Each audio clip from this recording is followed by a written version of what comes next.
Hi guys, welcome back to my channel. So I decided to do something a little bit different today. I've been seeing a tag going around YouTube called My Makeup Journey, and I thought it would be really fun to go through those questions and answer those for you guys and tag all of you in return and hopefully get some responses and see how your journey is different from mine. And I just think it's really interesting to see like where or how people came to makeup and why you love it and, you know, some of those things. I think it's just really interesting because everybody has a different story.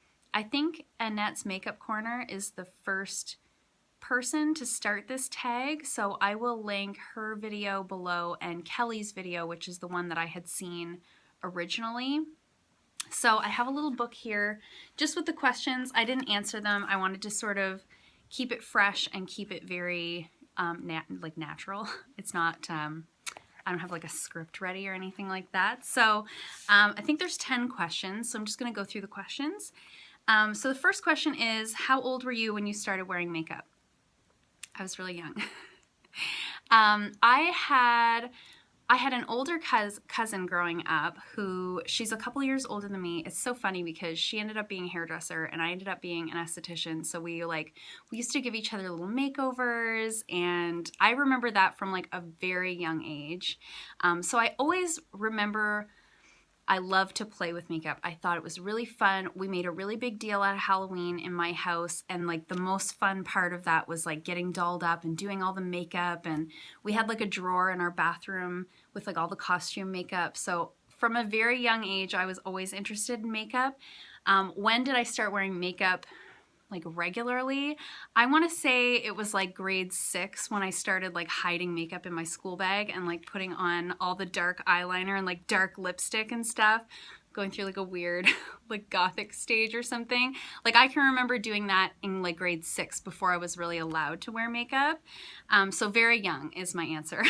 So the second question is, have you gone through any makeup stages that now make you think, what was I doing? Yes, a lot. A lot of them. Because I've been wearing makeup for so many years, I've gone through some like real weird phases.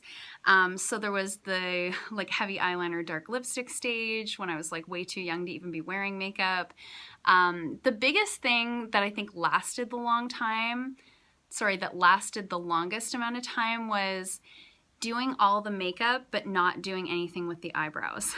The eyebrows is like a fairly new thing. Like brows has really only been huge for the last like maybe 10 years. And even before that, like I can remember doing like a crazy colorful eye look like this and not filling in my eyebrows. And I look at pictures now, because some of them are on Facebook, and I'm like, oh my gosh, what was I, like, Jamie, didn't you know that you could do something with your eyebrows? Like, it's so funny that I just skipped that step. I don't know. It's really weird. So yes, I think that's probably the worst one, and the one that I see like time and time again through like old photos is just like bold eye looks with no eyebrows. The third question is, have you ever been in a makeup rut where you do the same thing all the time? Yes, I've totally been there. So the biggest thing for me with a makeup rut is when I haven't gotten anything new, which I know sounds like spoiled. But if I have the same makeup for a long time and nothing new, I oftentimes am inspired by new things that I get. So if I have the same stuff for a long time, so there was a period of time when I moved to the city that I'm living in now, where I really had no money. Like I had no money to the point where like I was collecting from the food bank to get groceries. So needless to say, there was no money for makeup at that time. So at that time, I was just using whatever makeup I already owned.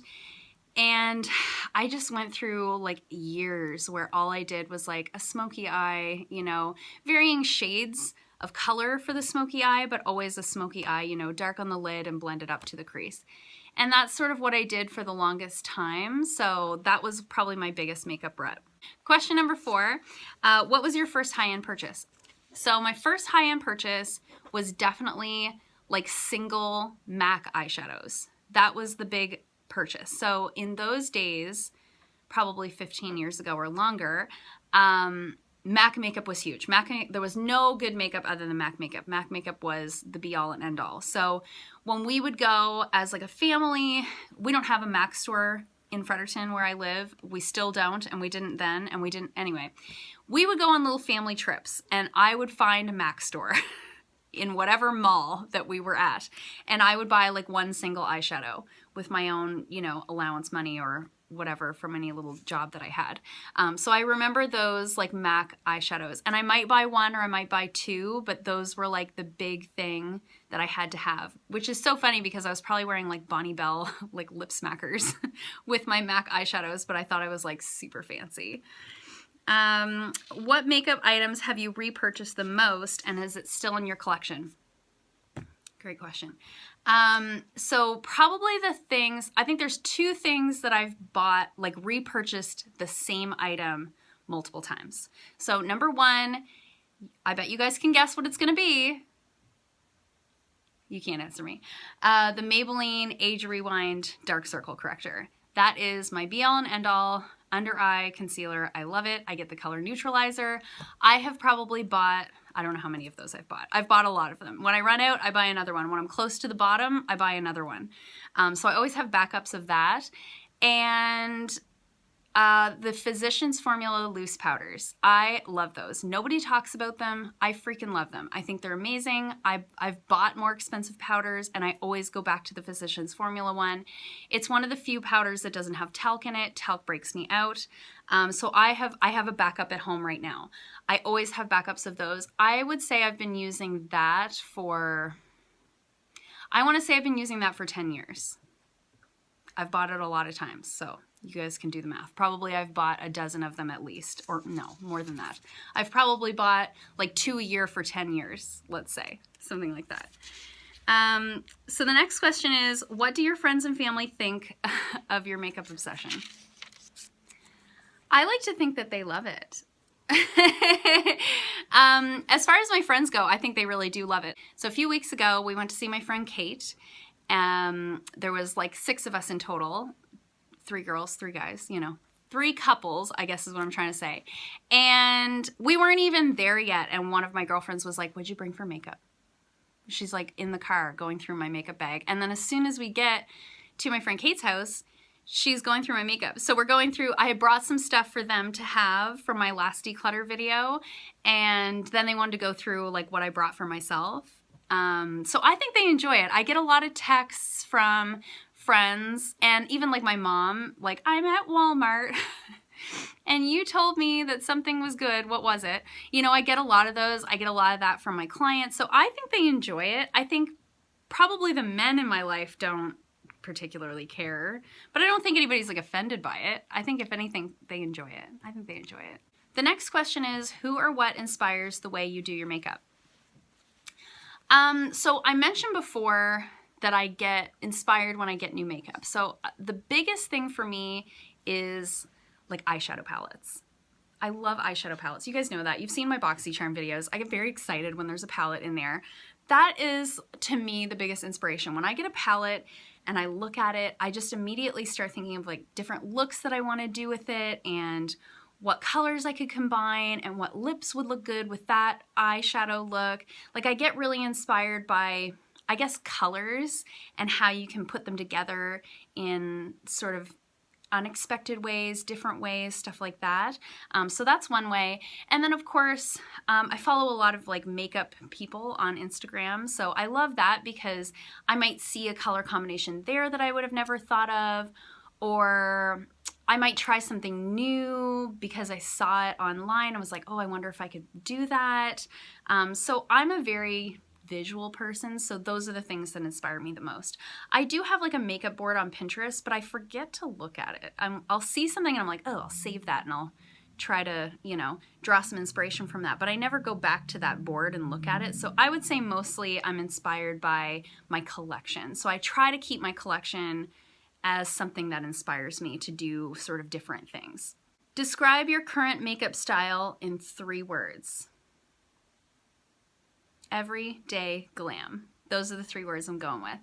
I like to do sort of a take on natural makeup with color and glitter and all the things. I personally am not huge into like really, I don't know, I mean, I love all the creative looks that I see online, and I love some of the interesting things people do, you know, with their eyeliner and different stuff like that. But myself personally, I like to keep it pretty like everyday glam, if that makes sense. That's sort of my style. That's what resonates with me. And those are the other people that inspire me sort of have that similar type of style. So I don't know if that's like a good answer to that question. So the next question is, what pushed you to start your channel? I think I might have talked about this in a previous video, but I'm not sure which one. I've been watching YouTube, particularly makeup videos on YouTube, for over 10 years. So over 10 years ago, or around 10 years ago, I started watching Makeup Geek, Marlena from Makeup Geek. At the time, YouTube was like fairly new, and it was not what people were watching on YouTube, but I would stay up until like 2 o'clock in the morning, just like, look at what she created on her face, and like writing down in a little book like the products that she used and the brushes that she used, and just like, if I could have those things, then I could create these looks too. Like, I just found it was so inspiring and so interesting, and I just wanted to be a part of it so badly. But I just never had the confidence. I always worried like people would think I'm weird, or people would think that, I don't know what I thought people would think, but I was worried about it, obviously. And then I don't know, something happens when you hit your 30s where you just like don't care anymore. You're like, you know what? I want to do this, and it's now or never, baby. Like, you just do it. And if people think it's weird, then think it's weird. I don't care. I'm having a great time. So the last question is, do you think you'll still be on YouTube 3 years from now? I mean, I'd like to think that I will be. I'm not a big channel. I'm just like a little small guy over here doing makeup things and having a good time, but I really do enjoy it. I find it's a lot of fun, and I'd love to see it grow. I'd love to see, I don't know what I'd like to, I don't know where I want it to go, but I think it's just really fun. I'm enjoying the journey, and I'm enjoying connecting with different people who seem to like the things that I like. And yeah, so I'd love to think in 3 years that my channel will have grown, and I'll have, you know, I don't know, more internet friends to hang out with. So I hope so, but I can't see the future. So here's hoping. So that's it. That is the My Makeup Journey tag. And so if any of you do this tag, please like tag me or DM me on Instagram. I'll link all my socials down below in the description box. I'd love to see some other people do this, and I will link the videos that I had seen originally in the description box as well if you want to check those out. So I hope you guys enjoyed this. If you did, hit the thumbs up button. If you haven't already, please subscribe. It really does. It helps a lot. You know, anytime that you like or comment or subscribe, share. If anybody wanted to like share a video, that would be so great. It would really be helpful to the growth of my channel. So I'll see you guys in my next video. Bye.